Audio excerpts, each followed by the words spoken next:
Hello दोस्तों, नमस्ते, आदाब, सत श्री अकाल। देखो, आज का जो वीडियो है वो एजुकेशनल है और ये रिलेटेड है आपकी पर्सनल फाइनेंस से। आज की वीडियो में मैं आपको बताने वाली हूँ म्यूचुअल फंड्स के बारे में कि म्यूचुअल फंड्स होते क्या हैं, कितने टाइप्स के होते हैं, इनके फायदे क्या हैं और साथ साथ में इनके नुकसान क्या है, ये भी। मैं हूँ रूबी सिद्दीकी। आपने बहुत बार ऐड में सुना होगा कि म्यूचुअल फंड सही है, तो क्या सच में म्यूचुअल फंड सही है? ये जानने के लिए वीडियो में लास्ट तक जरूर बने रहिएगा ताकि आपको अच्छे से वीडियो समझ में आए। तो चलिए वीडियो स्टार्ट करते हैं। म्यूचुअल फंड्स में एसआईपी म्यूचुअल फंड्स में एसआईपी अगर ऐसे म्यूचुअल फंड्स के विषय में तो पंडित तुम हो, तो बताओ पैसे निवेश करने का सही समय कब है? म्यूचुअल फंड निवेश बाजार जोखिमों के अधीन है। योजना से जुड़े सभी दस्तावेजों को ध्यान से पढ़ें। तो चलो सबसे पहले हम लोग ये जानते हैं कि मेनली म्यूचुअल फंड्स होते क्या हैं। देखो, जब भी हम इन्वेस्ट के बारे में सोचते हैं तो सबसे पहले हम ये देखते हैं, ये चेक करते हैं कि जो भी हम इन्वेस्ट कर रहे हैं वो डूबे नहीं, और साथ में हम ये भी चाहते हैं कि हमें अच्छा खासा रिटर्न मिले। तो पता है, होने वाले नुकसान से बचने के लिए, कि आपको मेनली लॉस ना हो इन्वेस्टिंग में, इससे बचने के लिए आपको अपने पूरे पैसे एक जगह इन्वेस्ट बिल्कुल नहीं करना चाहिए। आप अपने पैसे को थोड़े थोड़े करके कई जगह इन्वेस्ट कर सकते हैं, ताकि अगर मान लो एक फील्ड आपका क्रैश करता है या एक जगह आपका पैसा डूबता है तो दूसरे जगह से वो पैसा रिकवर हो जाए। इन्वेस्टिंग की दुनिया में इस चीज को बोलते हैं डाइवर्सिफिकेशन।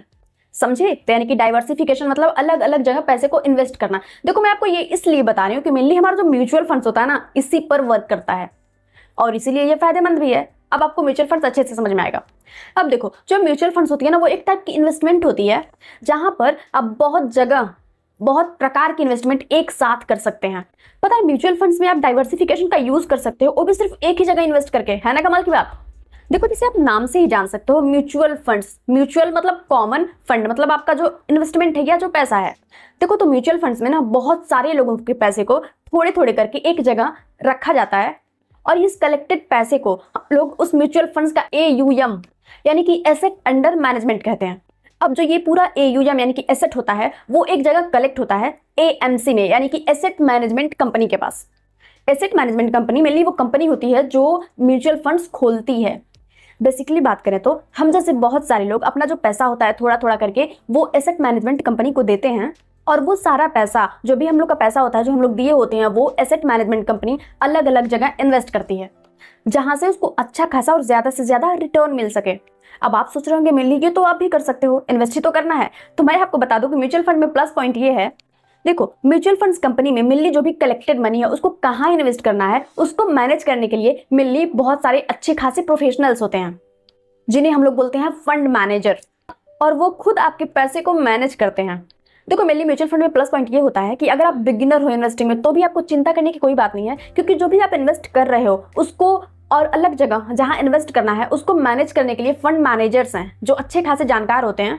देखो, म्यूचुअल फंड में मेनली प्लस पॉइंट एक और ये होता है कि अगर आप बिगिनर हो इन्वेस्टिंग में तो भी आपको चिंता करने की जरूरत नहीं है, क्योंकि आपका जो दिया हुआ पैसा है वो मैनेज कर रहा है बहुत ही जानकार, अच्छा खासा नॉलेज वाला आदमी जो फंड मैनेजर है। यानी कि कहाँ इन्वेस्ट करना है, कब इन्वेस्ट करना है, ये सब डिसाइड फंड मैनेजर्स करते हैं। देखो, सब कुछ कैलकुलेशन करके वो लोग आपके पैसे को, यानी कि जो भी थोड़े थोड़े पैसे बहुत सारे लोगों को दिए होते हैं, उन सब पैसे को ये लोग ऐसी जगह इन्वेस्ट करते हैं जहां से उनको अच्छा खासा रिटर्न मिले, जिससे उनको भी प्रॉफिट हो और आपको भी। देखो, इन्वेस्टमेंट के बाद से जितना भी पैसा होता है या जितना भी पैसे का प्रॉफिट होता है वो उसका कुछ परसेंट जो कंपनी होती है, म्यूचुअल फंड्स कंपनी, वो खुद रख लेती है, और बाकी जितना प्रॉफिट होता है वो आप और हम जैसे जो भी इन्वेस्टर्स होते हैं उनको उनके रिटर्न रेट के हिसाब से वापस कर देती है। मैं अगर आपको म्यूचुअल फंड्स के कुछ एग्जांपल दूं तो HDFC, रिलायंस, टाटा, ICICI, ये कुछ एग्जांपल्स हैं कुछ कंपनीज के जिन्होंने अपने अपने म्यूचुअल फंड्स को खोल रखे हैं। तो ये था म्यूचुअल फंड्स। अब चलो जानते हैं मेनली म्यूचुअल फंड्स कितने प्रकार के होते हैं और कौन से प्रकार में इन्वेस्ट करके आपको ज्यादा प्रॉफिट हो सकता है, कौन से प्रकार में अगर आप इन्वेस्ट करो तो वहां पे हाई रिस्क है, ये सब जानते हैं। देखो, देखा जाए तो म्यूचुअल फंड्स को हम लोग मेनली दो आधार पर, टू बेसिस पर हम लोग बांट सकते हैं। पहला एसेट के बेसिस पे और दूसरा स्ट्रक्चर के बेसिस पे। तो एसेट के बेसिस पे जो म्यूचुअल फंड्स होते हैं वो होते हैं तीन प्रकार के। पहला है इक्विटी म्यूचुअल फंड्स, दूसरा है डेप्थ म्यूचुअल फंड्स और तीसरा है हाइब्रिड म्यूचुअल फंड्स। चलो तीनों को एक एक करके समझते हैं। देखो, इक्विटी म्यूचुअल फंड्स वे म्यूचुअल फंड्स होते हैं जिसमें जो आपका पैसा होता है म्यूचुअल फंड्स वाला, जो आप इन्वेस्ट किए होते हैं म्यूचुअल फंड्स में, वो शेयर मार्केट में इन्वेस्ट किया जाता है। यानी कि अगर आप चाहते हो कि आपके जो पैसे हैं म्यूचुअल फंड्स के वो अच्छी कंपनियों के शेयर्स में इन्वेस्ट हो, तो आप इक्विटी म्यूचुअल फंड्स को चूज कर सकते हो। अब ये रिलेटेड है मेनली किसी स्टॉक मार्केट से, तो भाई इसमें रिस्क ज्यादा होता है लेकिन प्रॉफिट भी ज्यादा होता है। दूसरा बात करते हैं डेप्थ म्यूचुअल फंड्स की। देखो, डेप्थ म्यूचुअल फंड्स वे म्यूचुअल फंड्स होते हैं जिनको इन्वेस्ट किया जाता है डेप्थ इंस्ट्रूमेंट में। डेप्थ इंस्ट्रूमेंट्स यानी कि जैसे कि बॉन्ड्स या सर्टिफिकेट ऑफ डिपॉजिट में। तो मैं आपको बता देती हूँ कि बॉन्ड्स क्या होते हैं, ध्यान से सुना। देखो जब कभी सरकार को यानी कि जो गवर्नमेंट है उसको पैसे की जरूरत होती है और उसको बजट जो है उसमें से पैसे नहीं मिल रहे होते हैं, तो सरकार मेनली आम लोगों से पैसे उधार लेती है, यानी कि एक तरह से आम लोगों से सरकार लोन लेती है। तो इसको बोलते हैं बॉन्ड्स। इसमें आप इन्वेस्ट कर सकते हो, ये सेफ होता है क्योंकि मेनली सरकार तो किसी के पैसे खाएगी नहीं।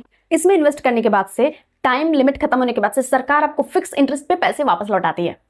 यानी कि मतलब ये है कि अगर आप चाहते हो कि आपके जो पैसे हैं म्यूचुअल फंड्स वाले वो किसी बॉन्ड्स में या ट्रेजरी बिल में इन्वेस्ट किए जाएं, तो आप डेब्ट म्यूचुअल फंड्स चूज कर सकते हैं।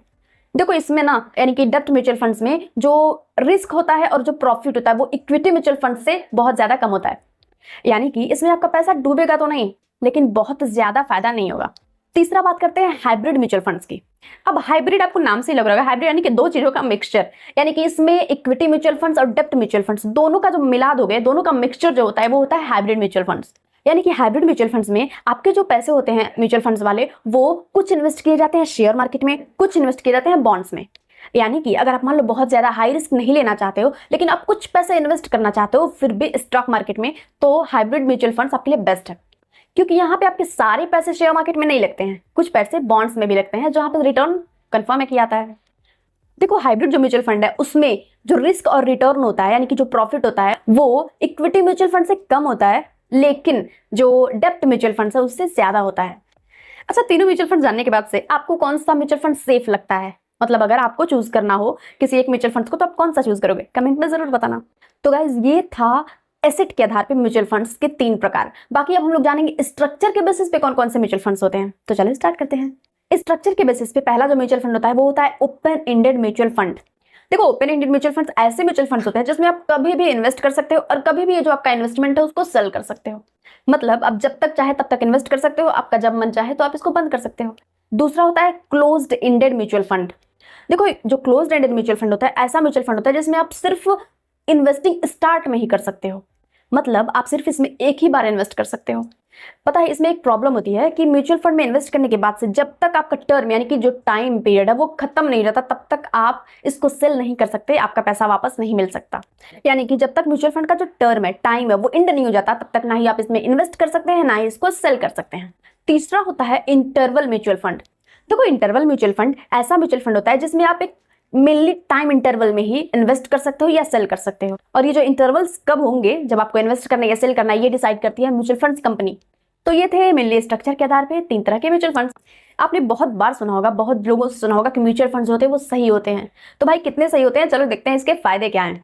देखो म्यूचुअल फंड्स का ना सबसे पहला फायदा, सबसे पहला एडवांटेज ये है कि ये पहले से ही डाइवर्सिफाइड है, यानी कि आप एक ही जगह से कई जगह इन्वेस्ट कर रहे हो, यानी कि जो इसमें रिस्क है वो पहले से ही बहुत ज्यादा कम है, क्योंकि आप अपना सारा जो पैसा है वो एक जगह इन्वेस्ट नहीं कर रहे तो डूबने का जो चांस होता है वो कम होता है। म्यूचुअल फंड्स के दूसरे फायदे की बात करें तो देखो म्यूचुअल फंड में पैसा इन्वेस्ट करने के बाद से उसका जो इन्वेस्टिंग होता है वो ऐसे जगह होता है जहां से अच्छा खासा प्रॉफिट का या अच्छा खासा रिटर्न का चांस हो, क्योंकि जो इन्वेस्टमेंट होता है उसको मैनेज करने वाले कौन होते हैं? फंड्स मैनेजर, जैसे कि मैंने आपको वीडियो में बताया। यानी कि उसको प्रोफेशनल्स होते हैं, आपसे ज्यादा जानकार वाले लोग होते हैं जो उसको हैंडल करते हैं आपके पैसे को। देखो रिस्क की मेनली बात करें ना तो ये रिस्क इस बात पर डिपेंड करता है कि आप कौन सा mainly specific mutual fund choose करते हो।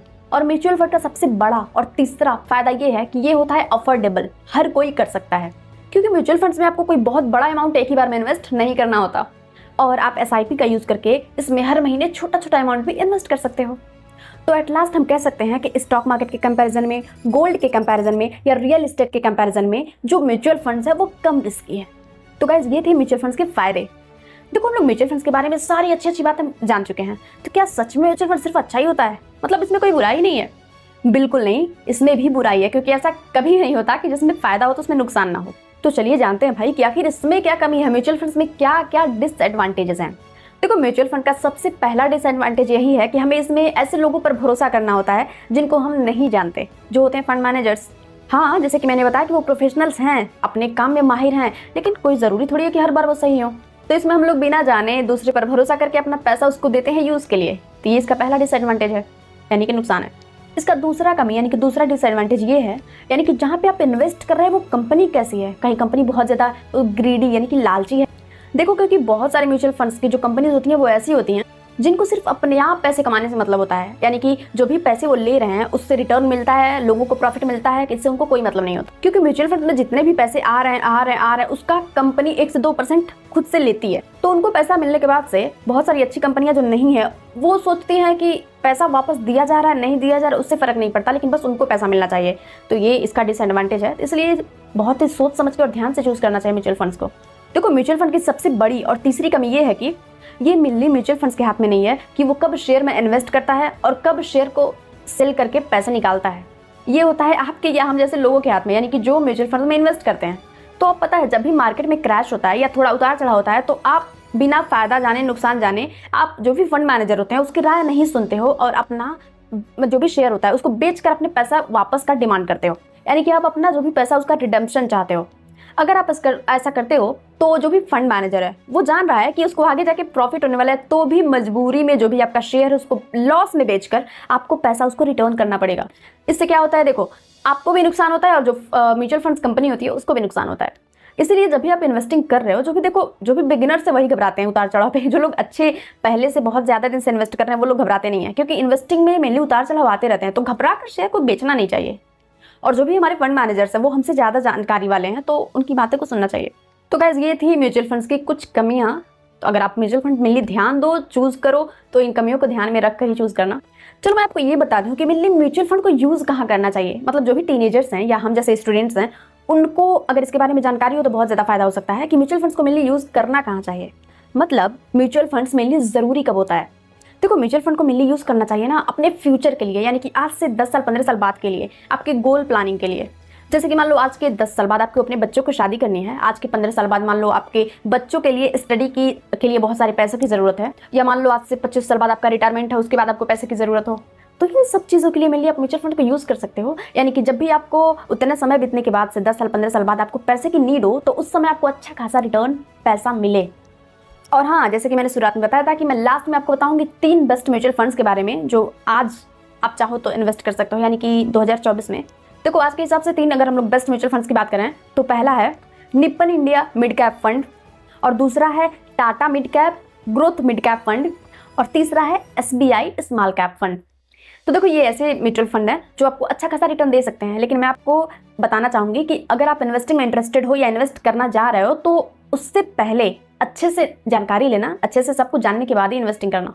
तो गाइस, ये थी आज की वीडियो मेनली म्यूचुअल फंड्स के बारे में। चलो क्विक रिवाइज करते हैं कि आपने आज की वीडियो में क्या क्या सीखा। सबसे पहला मैंने आपको बताया म्यूचुअल फंड्स के बारे में, दूसरा मैंने बताया उसके टाइप्स के बारे में कि कितने प्रकार के होते हैं, तीसरा मैंने आपको बताया कि उसके फायदे क्या हैं, चौथा मैंने आपको बताया कि उसके नुकसान क्या क्या हैं, पांचवा मैंने बताया आपको कि म्यूचुअल फंड्स का मेनली यूज आप कहाँ कर सकते हो, यानी कि कब मेनली म्यूचुअल फंड बहुत ज़्यादा जरूरी होता है, और छठा मैंने आपको 3 ऐसे म्यूचुअल फंड्स के बारे में बताए जो इसमें आप इन्वेस्टिंग करके अच्छा खासा अर्निंग जनरेट कर सकते हो।